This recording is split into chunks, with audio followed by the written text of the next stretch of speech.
Welcome very, very much to Conversation. It's a pleasure to welcome to the program a dear, one more time, dear friend of mine, Norton Mezvinsky. He's a professor extraordinaire, understanding the Middle East as well as a good deal of the broader context of the human condition. And he's got a report he's going to be able to deliver to us from a meeting that he has been involved with just recently that involved a great number of people that he was intimately engaged in. But he's a scholar of the Middle East and other matters. And Norton Mezvinsky, welcome so much to Conversation. One more time, we're going to go Harold. We'll go into the fray of the human condition.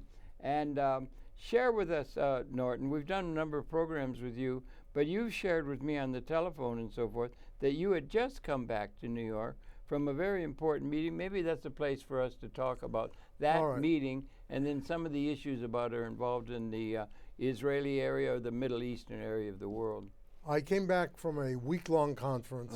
I came back about a week ago from Seville, Spain. Yeah, right. And the conference was a conference of the World Congress for Middle East Studies. It meets once every 4 years. Wow, it's that? And it's the largest Middle East conference ever held. Wow. They had 3,000 to 4,000 people attending this conference. From all aspects of people interested in yes, that? from many parts of the world. Yeah. And they covered lots of areas of the Middle East. I'm sure. Many panels covering political, economic, social, literary, and so on. So that's the conference. Yeah. And I did one of the panels that was very well attended. And the panel we did was so successful that actually the editor of a major Middle East journal asked me to put together a special issue next year that would have extended versions of the presentations on my panel. This one you were at now is every 4 years, but there's going to be another gathering a year from now? Or No. In 2019 is when we're having this issue of the journal that's being put out with extended versions of these papers. Is that a journal that's an ongoing journal? It's an ongoing got some journal historical of the Middle East. Ground behind it's a good one of the contemporary Middle East. Is there you understand well because you're a very serious scholar. I know that and so forth, and I really respect you for all of that.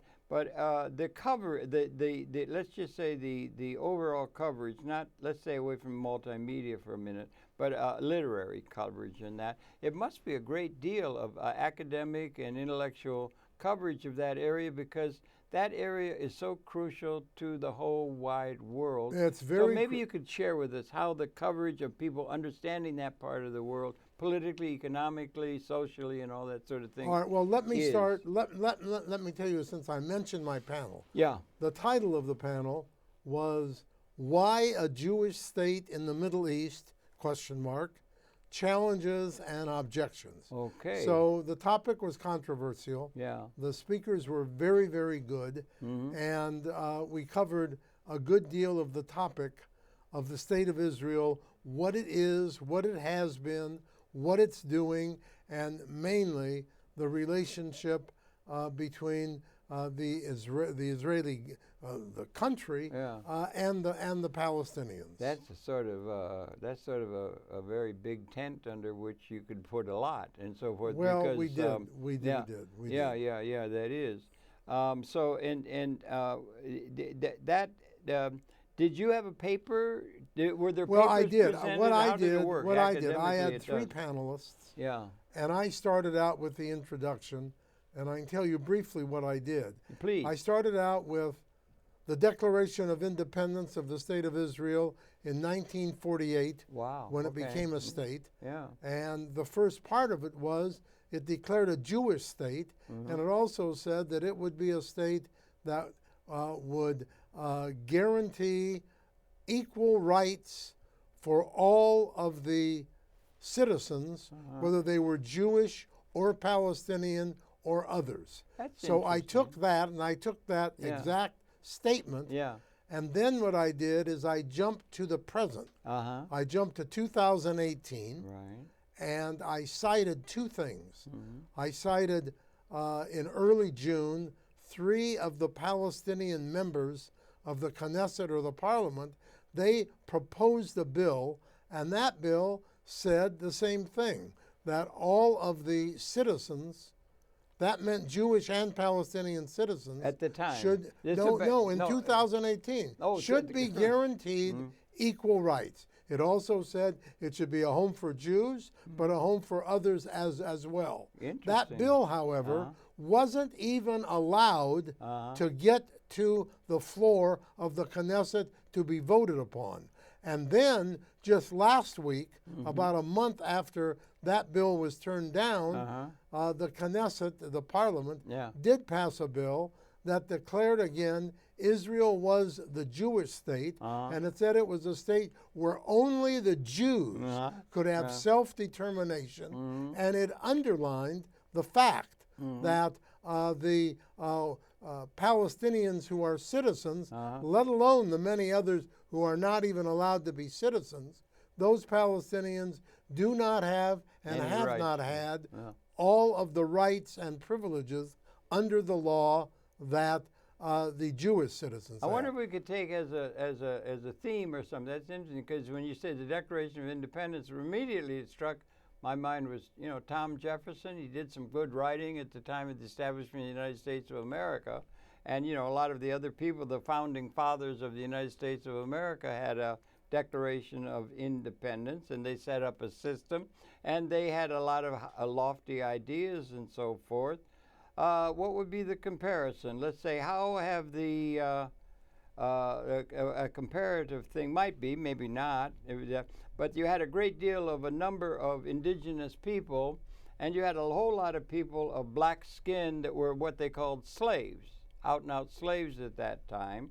And how does it stack up in terms of the United States is saying all men are created equal? There was that term in there, and should be treated equal and be given rights and so forth. But it was not a possibility within the context of history. And so in that regard, the ideas that are put in the document cannot live up to the practical necessities of achieving a certain political aim by a certain group of people. In our case, it's the white Anglo-Saxon Protestant majority, and in that case, it's the Jews. Yes, well, Harold, and how do those two things maybe work out in terms of the history's development? There are undoubtedly some similarities, but usually historical analogies are very difficult to make. And what you point out in terms of the United States at the time and then continuing after was a problem here. But what I'm talking about is a problem now in the 21st century, and it's a problem that it starts being stated in 1948, but when they did the Declaration of the Declaration of Independence, the State of Israel was also involved in the middle of pushing out and displacing 750,000 Palestinians of the indigenous population. As was Thomas Jefferson's time. So that was done then, but then from that beginning, in May of 1948 until now, July of 2018, there have not been equal rights. There has been a great deal of oppression, and now the equal number we now have in all of Israel, including the territory that was taken in the West Bank, or taken in 1967, the West Bank and Gaza. We have about as many Palestinians as we have Israeli Jews. The Palestinians are the indigenous population. 1.6 million of them are citizens. They don't have equal rights. But then we have another well over 3 million Palestinians who live in the West Bank and Gaza, indigenous population, who have never been given citizenship. Well, so, I would submit that the analogy holds here too, with the indigenous people and the slaves. Look, we had to go a number of years. It wasn't until the 1865 that we had some sort of a question about the idea of indentured slavery and a lot of things that were not in keeping with the high ideals proclaimed in the mind of Thomas Jefferson, and that we should give ourselves a little leeway because these high-sounding principles sound good to the idealists of the time or what would be nice, but the realities of realpolitik and how you can get something really done in a world that does not lend itself to genuine justice. Harold, I'm just saying that is something, maybe we should be a little bit easy on both. Since the beginning of the State of Israel, repeatedly, the government and many other spokespeople have said that Israel is two things. It's a Jewish state. That's a difficult thing to define, but it's a Jewish state. It's a state for the Jews. It's also a democratic state. And what I'm saying here is that not only has that not been the case, that it has not been both of those things, but that given how the state is, with the laws the state has that grant rights and privileges to Jews not granted to others, it not only has not been a democratic state, but under that system, it cannot be a democratic state. I don't think they would have gotten too far with their Declaration of Independence. They said, well, it would be there, but we're not going to have real justice for all. We're going to have justice for a few people who have the leadership role, who will be able to exert power, as they say it is done Harold, with there's the gun. a contrast, I'm saying, between what's said and what's been the case. So but the there's case another with the fact. United States. Wait, Harold. And the world in general. There's another important fact. Okay. The important fact is we've had a constitution, and Israel has never had a constitution, and actually the government does not want it. Why? Because if you have a constitution, you need to spell out the status of citizenship. Well, they probably, and the government does not want to spell out the status of citizenship. Right. Well, so that everything is under the law. Yeah. And the law has been discriminatory. Yeah. But worse than the law. Yeah. Worse than the law has been what has happened and the oppression of this indigenous population. The Great Oppression. If we look at what that oppression has been, it has increased steadily from 1948 until 2018. Now, and we could go into the many specifics of that. In a certain sense, many of the early Jewish-based people at the establishment in 48 and that were sort of a lot of them were escaping terrible oppression that had occurred in Europe and so forth, and they were not so strong as it was. It's taken the wholehearted backing of a powerful ally, the United States of America, and to make it possible for them to achieve a status that would not have been possible of idealistic, what they would like to have, but being realistic, being what they call realpolitik, it can't be. It may be that it's not possible to have a really universally just system in the world anywhere now. And then you could begin from that. Harold, but you're making an assumption that they really want to have this kind of democratic that could apply state. to the leadership of the United States of America as well. Harold, it can't be done. It's too soon to have a really universally just system. Whether or not, no matter how it may apply, and it may, to the United States, we're talking about what has happened there and what is happening and what is continuing to happen. And the State of Israel last week, the government, last week, it's 2018, it's July of 2018, passed a law that said this is a Jewish state and only Jews have self-determination, and it underlined the anti-democratic nature of the state. Well, maybe they could finally adopt that as a reality. They weren't able to get away with it when they were established because they were they were not so powerful. Now they become so powerful with this great big ally, the United States, just pumping unending money and support and economic and military power into them. So they got a lot of guts to be able to be. They established it in 1948. They've underlined it. Wait a minute. They've underlined it in theory in 2018. Between 1948 and 2018, in practice, which is most important, they have increased the oppression on the indigenous population, and it's also true. It's also true that they've been supported fully and totally by the United States government, which should also be criticized. But I'm looking at what has happened. So first of all, in theory. Yeah. Secondly, and most importantly, in practice, there has been this kind of situation in this state. And we're dealing with a state, after all, that is terribly advanced technically, that is terribly advanced economically, that is the third or fourth strongest military power in the world because of the United States, although it's a very small state. So what I'm saying is anyone who favors democracy should be critical of this kind of situation, negatively critical. Yeah, right, okay. Well, I guess, okay, that's right. Is there, democracy is a big word. It's used a lot by people. It's a word of high, aspiration and so forth.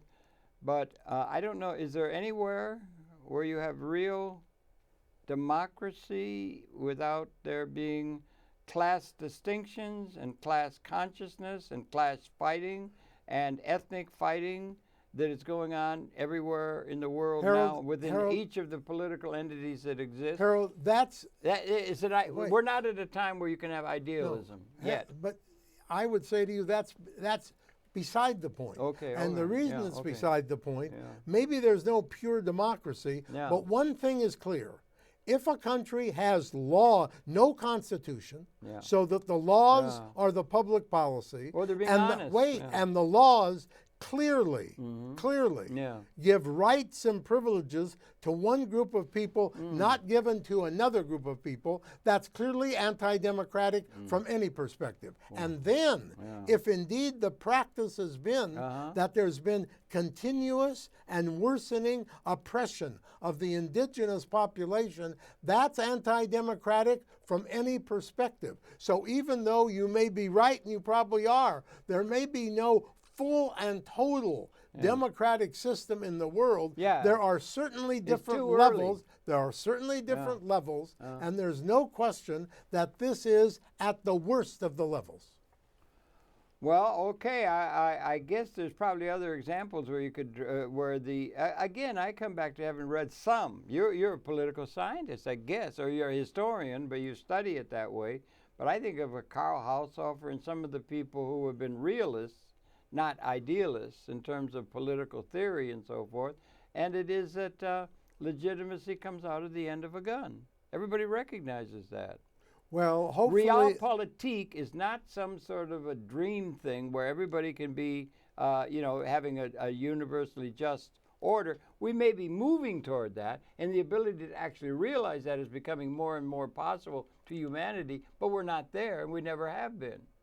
Well, Harold... If we're looking for absolute idealistic perfection. Harold, let me come back to it. Okay. I'm not arguing for absolute idealistic perfection. Okay. What I'm saying is, if we have a case example of a state that, again, I'll repeat it for the fourth time, in theory and in law is oppressive, and if it's also a state where we have the example and the practice of continuing oppression, then that's something that should be opposed, whether or not it also exists in some other places. So we can do away. Okay, that's fine. We could talk about it's very idealistic to think that way, and it's something that's worth thinking about. It's not so idealistic. But it's there are countries. It's not realistic. It's not realistic. Harold. You started with an example of the United States. Well, I heard you talk about Declaration of Independence. It comes right to mind. We also know that what the situation was when the United States came into existence, what the situation was actually into and through the 19th century, through the Civil War, that has changed. That's changed. So that we can say, certainly now, with all of the problems that we have in this country, with all our problems, and given that this is not a perfect democracy, certainly there has been progression here towards more of a democratic country. And so what I'm saying is, the example I'm putting is an example that has gone the other way. Yeah, right, in terms of even the official documentation and so forth. Yeah, that's different else. At least they don't claim to have that they're going to have real justice and No, so they on. claim it. No, They say this is. no, They say justice we're a for democratic some. state. Yeah, but we don't have anything in the United States that says this is going to be a beautiful state for everybody who is a white Anglo-Saxon Protestant. They don't say it here, but that's the case. Or people that are of the white skin origin or something like. They don't say it here. I'm just saying. Less of a case today, Harold, than it was But there's been 200 years ago. Yeah, that's true. That's true. Okay, But so they've we've only had a made- couple of decades, so we- maybe they haven't gotten to that stage yet.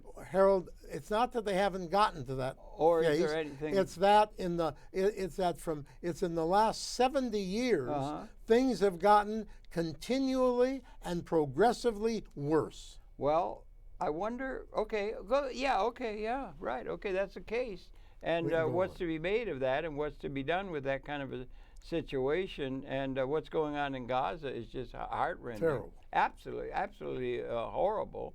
And there can be examples of that kind of thing that can be brought up. Auschwitz was a little bad up in part of Europe at a time, and there are examples of politics gone crazy or something. That's right. Is that more of an analogy, let's say, or maybe Berlusconi or Mussolini, maybe a quasi-fascist?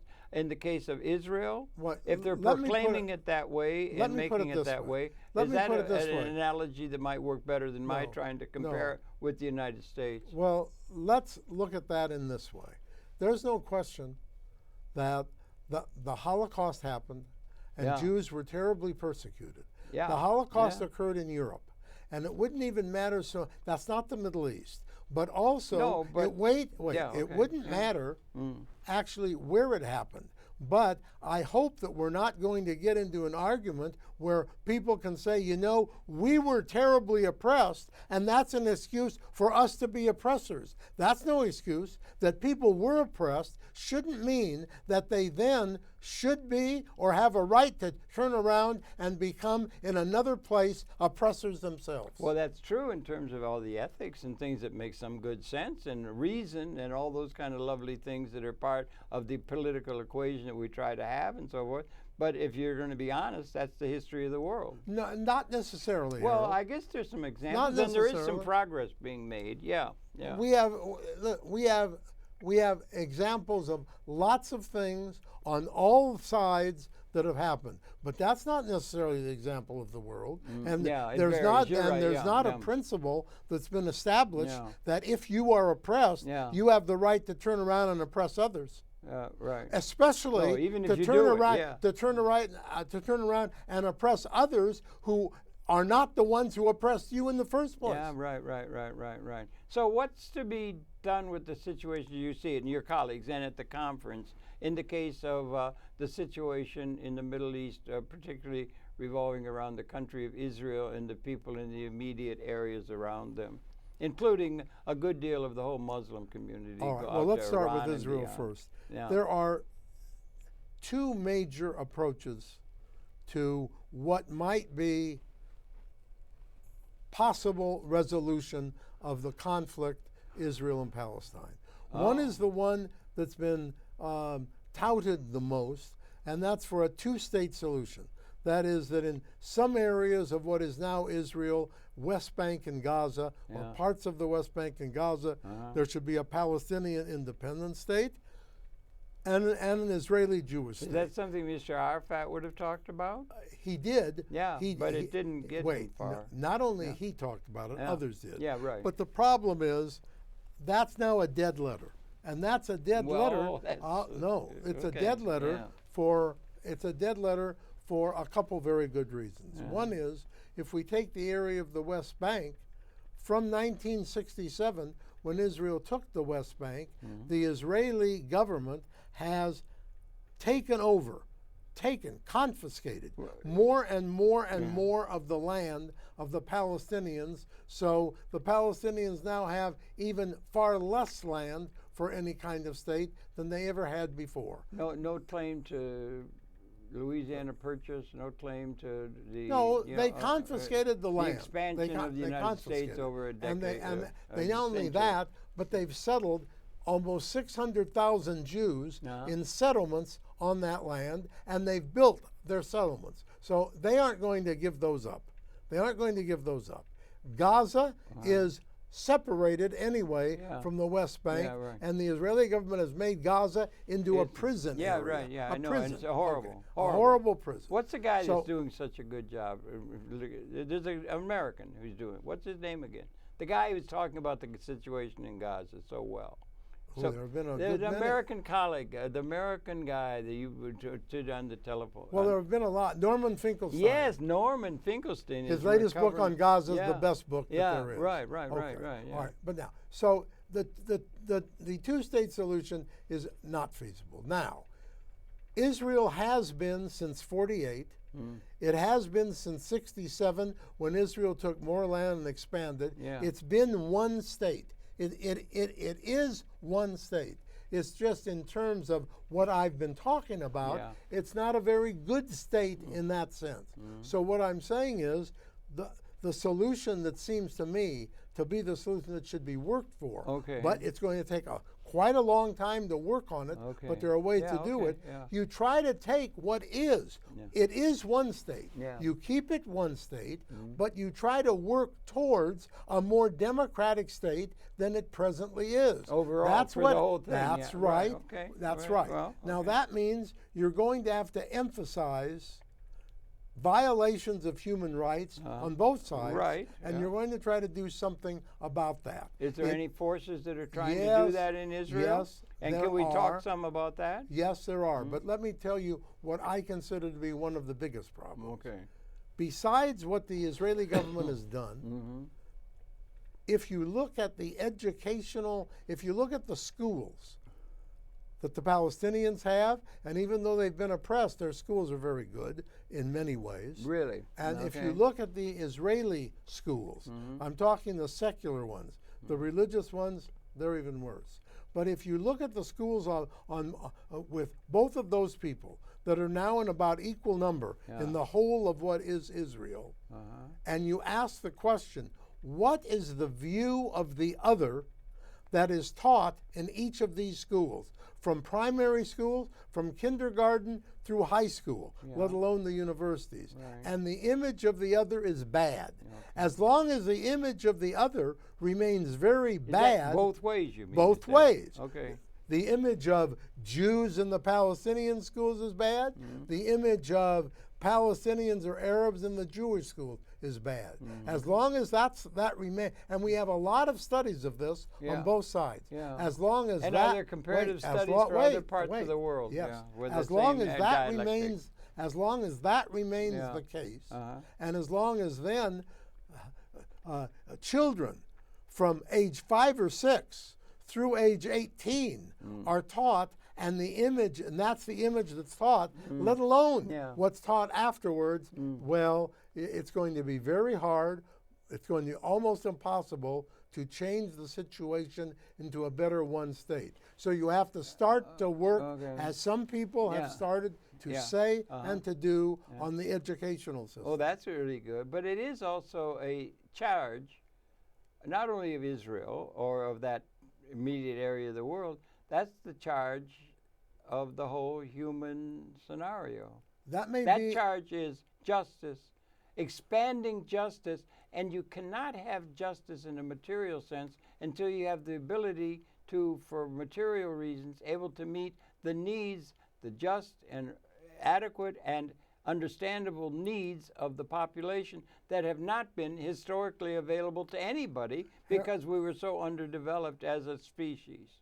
That's the thing. But the means to take care of everybody, to handle the needs, and to be just is growing all the time in terms of the capability that is there to be utilized if we but get policies that could allow us to do collectively what we now have a capability of doing in the name of a just order for all. All right, Harold, you're talking about the whole world from the beginning of humankind. Well, now, wait, all right, wait. That's what you're talking about. I'd be willing to talk that way. Wait. 200,000 years. Nothing wrong with talking that way. But what we started to focus upon, we started to focus upon one specific area. Now, we can focus on other specific areas, but if we focus, but if we're going to start to work, we probably are going to have to work within specific areas and not try to think of what we do and what we can do for the whole world as a whole. Not a whole world, but the thing is that if, I don't know, what's an analogy? If, let's just say there's a water problem and there's a thing where there's 25 gallons of water and there's need for 30 gallons of water or something. So then that's one situation where for some of them to have the full 25 gallons of water they need in order to do it, in order for that, the others are going to have to not have any water. Or that the means of providing needs and material needs and so forth are varied in terms of their capability of providing the needs of the people of the world, just in the collective. You could have said we could need to have electricity. You couldn't do it before you had the invention of electricity. There were things that had to develop historically, making possible providing the needs and the reasonable wants of a species. Well, then let me ask you, and maybe Harold, to where we got the point where we can be able to have that as a vision for all. Maybe. Then, Harold, let me ask you, what are you then going to invent today for the whole world right now? No, I'm just saying that is the world. That is the condition in the world. It varies in place to place, but there would have been no way for people to have, let's say, coast-to-coast transportation in a jet airplane in 1800. You couldn't do it. You didn't have the infrastructure. You didn't have the capability. You didn't have the technologically supported capability of providing life support in a way that could be provided in what we call a have way of living. You couldn't make a comparison between the haves and the have-nots, because you understand, because it just wasn't available. Now it's becoming available, so that's not an excuse any longer to have it that we don't have an idealistic vision of have-ness for all, which we have a capability of collectively in our technological capability of providing.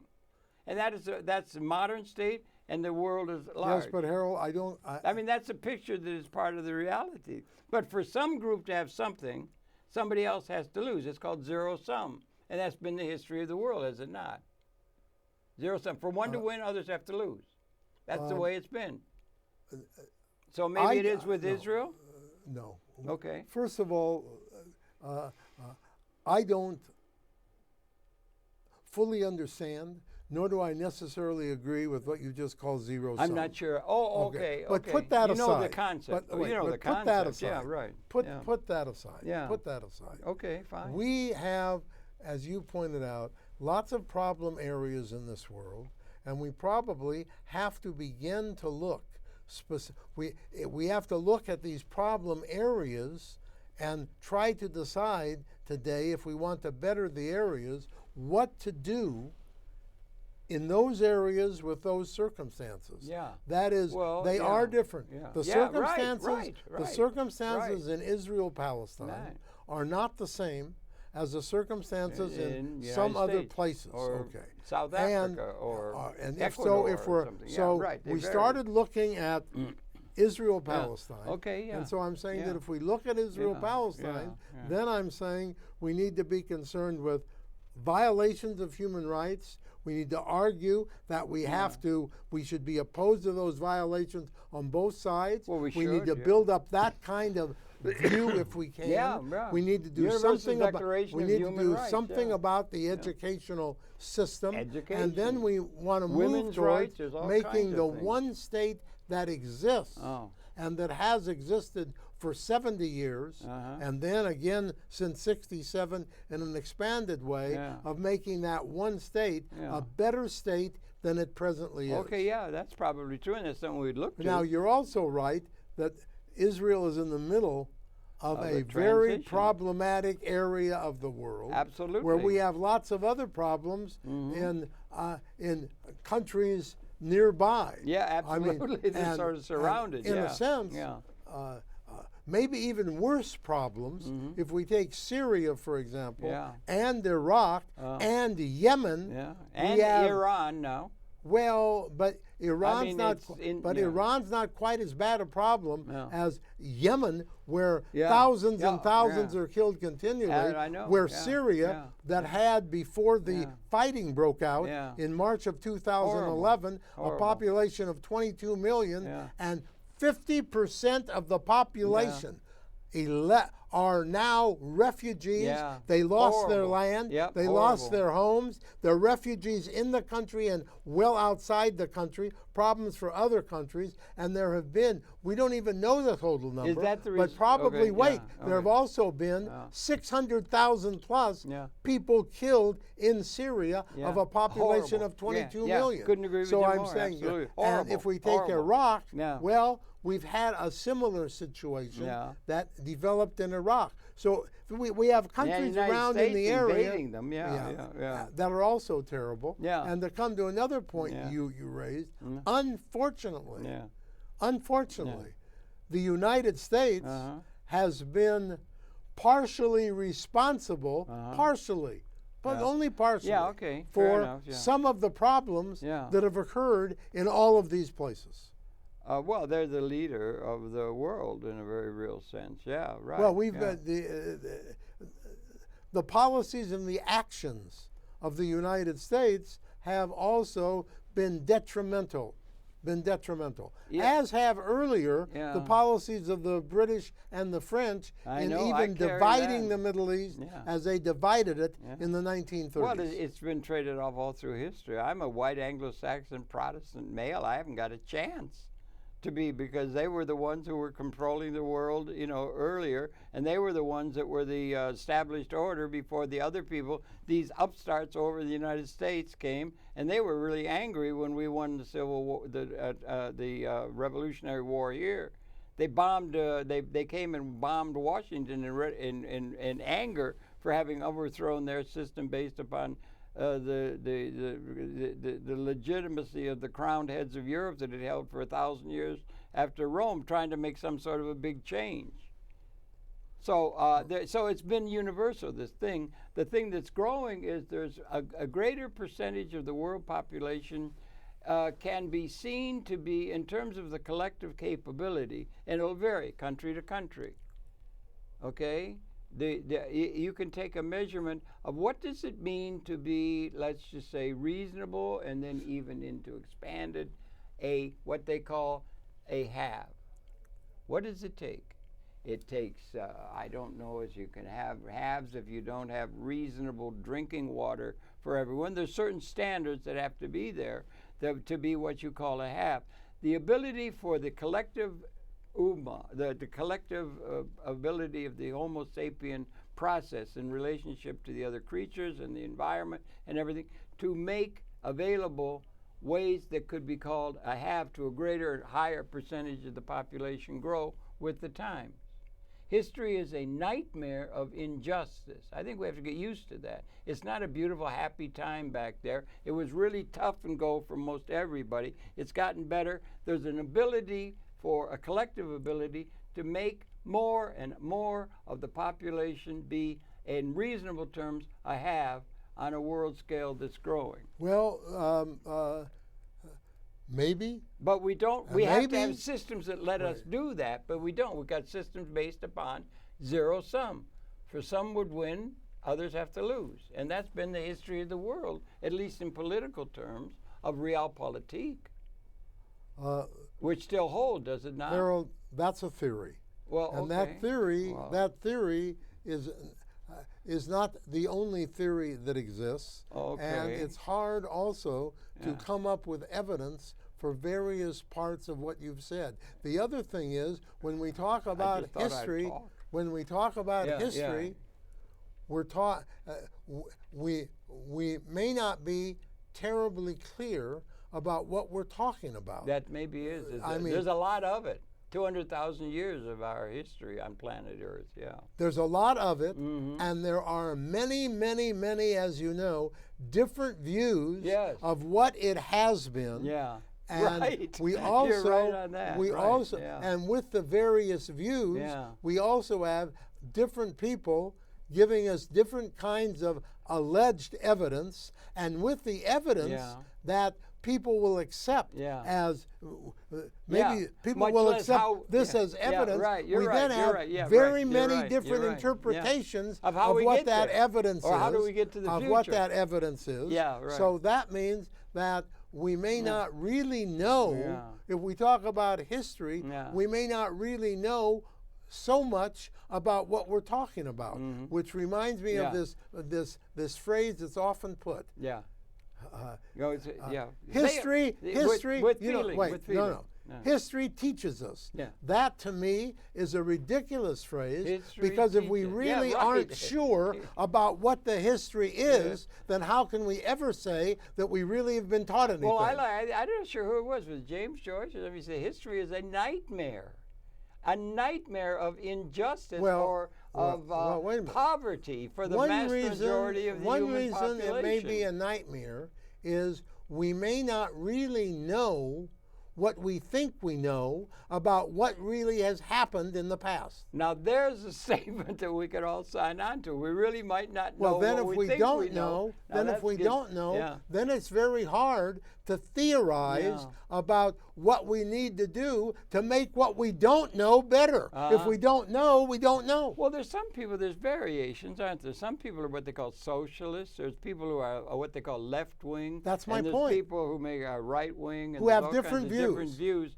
about how you go about making a better society. They also have different views about different roads to Rome. They have different views about history. They have different views about what happened. I know. If you have a different view than someone else about what happened, then you are most likely going to have a different view than that same person from what you need to do. Well, what about the people? I don't know. Israel, I've been there and everything, but I'm not, and everything. But a lot of the people are still.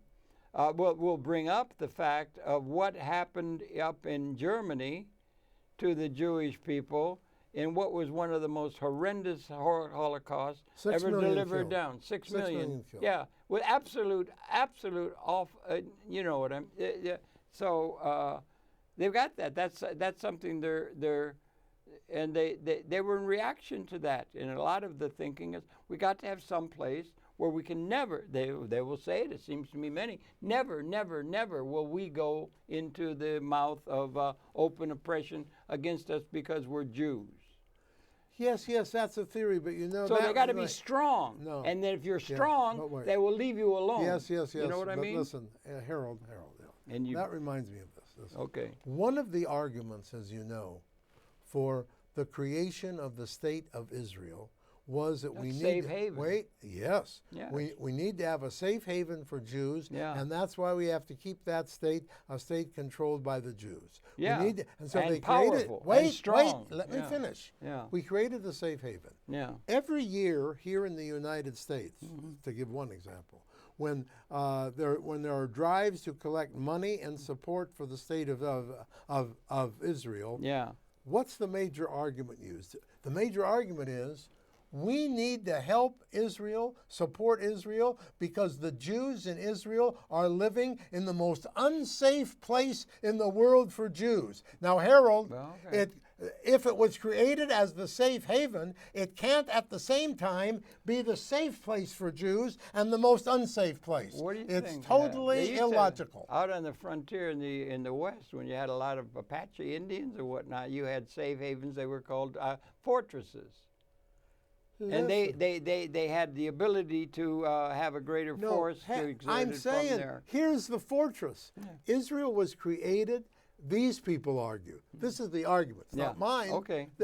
It was, we created Israel, and it's the safe haven for the Jews. Right. Now, if you've created it, and that's the safe haven you've created, that's the fortress you created. So how is it that every year you're saying, support us because we are living in the most unsafe place for us Jews to live? Well, how about that's just a good way to get support? Harold, it's a way to get it's true or not. Harold, it's a good Harold, shtick. First of all, it's a totally irrational argument. Well, is totally it really? Irrational. No, if it results in people sending over all kinds of support. Harold, it may well be true. It's like advertising. No, it may well be true. It may well be true that they are living because of where they are, what they've done, the antagonism they've created. But anyway, my point is there's a total irrationality here. Total irrationality. Yeah. Well, what do you think is the outside? And also, Josiane, I have to get the time, okay? Okay. How much time do we have left? Because I don't have it. 30 minutes. How much? 13. 30 minutes exactly? No. 30 or 13? So 1-3. 1-3. Only 13 minutes left. Okay, that's it. So we'll have to get around to getting down to some final conclusions on all of this. I'm happy they had that conference. What is your suggestion or your prescription? But you know, this is only, we've only talked about one thing. We've only talked about, well, look, let me tell you this. Yeah. I started talking about the panel that I did. Yes, sir. And then there were a couple other panels that dealt with Israel-Palestine too. But that's only a small part of the conference. The conference dealt with most areas of the Middle East. Yeah. It dealt with politics, economics, social aspects, literature, religion, and there were panels on all of that. Yeah. Look, it lasted 6 days. There were 4 time slots for panels each day. There were many panels in each time slot. So that's why it was the large. It is every 4 years the largest conference ever held on the Middle East. 3,000 to 4,000 people in attendance. Is there reporting coming out of that to the world? I mean, well, that's an there's important reporting source. in various ways. Or various people have gone back papers and they've reported. Well, this there is are part of papers it, coming out. I told you, from my Yeah. panel, we're going to have a whole issue of a major journal with the extended papers that were presented on my panel. Okay, good. So that's good. That's that conference. Yeah, right. But that's only one conference of many. Yeah. The hope is, but it's only a big hope. Yeah. So far, it hasn't worked very well. Go ahead, yeah. The hope is that when you have conferences and you have a lot of people there, not everybody who comes, but many are very intelligent, they're very sophisticated, they're knowledgeable, Concerned, they're very knowledgeable, concerned, they're knowledgeable. Yeah. When you have that, hopefully you come up with positive and constructive approaches to make things better in this is on the Middle East, in various parts of the Middle East. Very important the part of problem, the world, however, has been, as you know well, in the last few years, we've had lots of conferences and lots of discussions, and if anything, for most of the area of the Middle East, things have gotten consistently worse. Consistently worse in various countries. Yeah, right. What does that tell us? About the state of the world collectively. We did try to do a United Nations. We've tried things like that. We've tried to have a great deal of help for people, or people would help in various things. They had 1 million people in Central Park. Were you there when Yes. And that's forcing on the fact that apparently the weapons that we've developed, this realpolitik thing that has been so much a way, whoever's got the club could hit the others, and that's who ruled. That's been the rule and everything. But it's now gotten down to where those weapons have apparently, from the modeling, become, if they're unleashed in some sort of spasm of irrational hatred or something, it's the end of our species. That seems to be accepted reality. That's a new reality that puts a kind of damper on some of the things that might be suggested. And the question is, are you optimistic or pessimistic for the human prospect? I would say to you, first of all, it's not a reality, it's a possibility. Yeah, you're right. Okay, it's a possibility. But it wasn't possible 50 years ago. It was. No. We were protected in our impotence in the past. Well, we didn't have. There's a new danger. 50 or 100 years, we didn't have weapons that are species lethal. That's correct. That's really a new situation. But it's still all right. So it's a possibility. But are we responding to that adequately? Optimistic or pessimistic? Yeah. Well, it seems to me that, look, we're living in this world. Yes. It seems to me that what we really should try to be, at least try to be. Yes, sir. We should try to be optimistic. We should try to be optimistic on balance. Yeah. After all, without being Pollyannish. After all, we also know. We also know. Yeah. Just in most everybody knows Yeah. this. Human beings have intelligence. Yeah. Our knowledge has increased. Oh, absolutely. knowledge has Exponentially. It's going That's exponential, correct. particularly with the technological That's extensions of our correct. capabilities That's of correct. understanding. So Yeah. that means, as you said, capabilities have expanded. Right. So For it the seems to me- danger and also for the possibility of taking care of everybody in a way that never has been possible Fine. out of So history. I'm saying that it and seems to it's being me ignored by our political it class. seems to me that there should be, not that there is, because many people Yeah. are pessimistic. Right, But yeah. there should be only one answer, and the answer should be we should be optimistic rather than pessimistic. Well- even though many people are pessimistic rather than optimistic. Well, I think, to be honest, they're both there for. That's the situation that collectively evolution has delivered us into. It's not a normal. I don't know that evolution has delivered You don't think us it into is? that. It's a matter no, of I don't evolution? think so. You don't think I so? don't think evolution has delivered us into that. I think that we've come into that. We've had an evolution of some things, but if we're talking about the physical evolution of the human species, I don't think so. You don't think we're coming to the end of the Homo sapiens species on this planet? No. We did. We had Homo habilis for a long time. There were no human beings. And then there comes punctuated equilibrium and a new species appears. We got 200,000 years of our tenure on Earth. We may be coming to a time where we're on the verge of coming into a new way of being in universe where you'll have a just again, order. Harold, we're back to various kinds of theories about all of this. I mean, Harold, let me put it to you this way. Yeah. You say 200,000 years. That's what they tell wait, us, yeah. Wait. The scientists. Well, scientists. 10,000 generations, more yeah. or less, yeah. Many scientists tell us that, but there are many theologians, Christian and Jewish for sure, that are terribly with Jews we say orthodox. Yeah. With Christians, many Christians, we might say fundamentalists, Yeah. who believe that it's not 200,000 years. It's It's the world has 5,000. been here 5,778 years. Yeah, well, that's so I'm nonsense. saying that. That's with all due Now, respect. it's do I nonsense. believe that? No. Yeah. Do you believe not. that? No, Well, I'm sure. I don't think you want to put much value in the spiritual traditions. Much Well- people will well- for political well, wait a reasons. To get maybe, advantage. maybe you and I don't believe that, Yeah. but many people believe that, which I again say to you means this is just, to me, it opens up the illustration that in terms of the past and in terms of what has happened, we may not really know. We don't know for sure. That's now, right. I'm inclined to believe here that what the scientists tell us Yeah. is true. Yeah, because we're learning. We're more enlightened. Yeah. Yeah.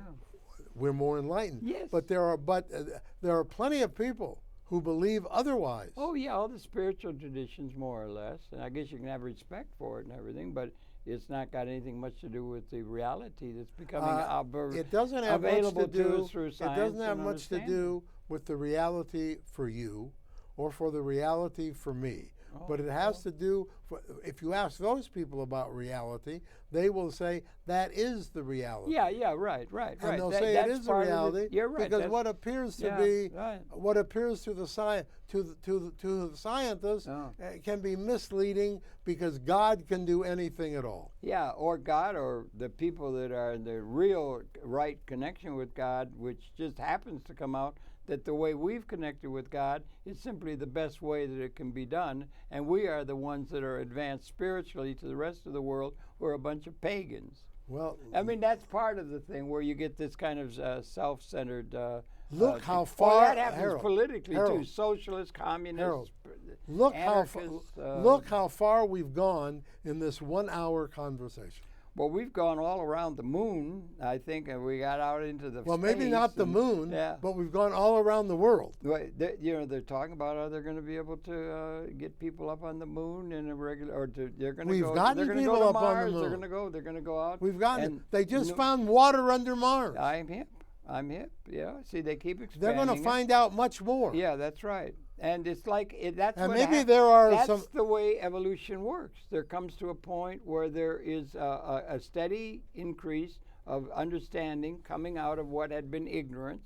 And it gets to a point, and we were creatures grunting around, wallowing around in the mud 200,000 years ago, running away from cats. They'd ate us like with regularity, and we finally got to a point where we're going to be able to have a system where we could have a liberated humanity, where everybody is able to have what is needed in a reasonable way and have a fulfilled way that will be synergistically like an orchestra by coming into what they call punctuated equilibrium, a new relationship to the universe. Good. Now, Harold Channer. Now that may be we were blessed or cursed to be born into that now time Harold of transformation. Harold Channer is now summing up our conversation in a very optimistic way. Well, no. Yeah, well, what you just I'm said. saying that's a possibility. Okay. But the other possibility, which we have, Harold and Collicott tried to call it to our attentions, and a whole lot of other people have called it to our attention. We finally got to the point where, what the hell?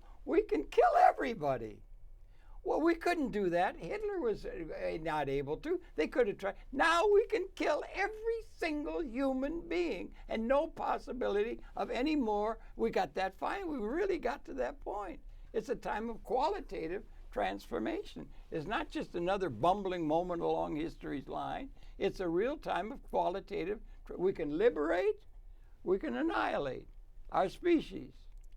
Yes, but and again, that's a unique Harold, thing to have been it born finally into. comes down to your question, if you want to look at it that way, about are we going to choose right now to be optimistic about the near and later future, or are we going to be pessimistic about Synergistic is the near or later behavior future? behavior of systems unpredicted by the sum of its parts. We've not yet got the sum of the parts. We can't be optimistic or pessimistic. It can go either way. I'm for going positive. Let's liberate everybody. We can do it. We can make everybody a have. You can make everybody a have in a couple of years almost with the technological cape.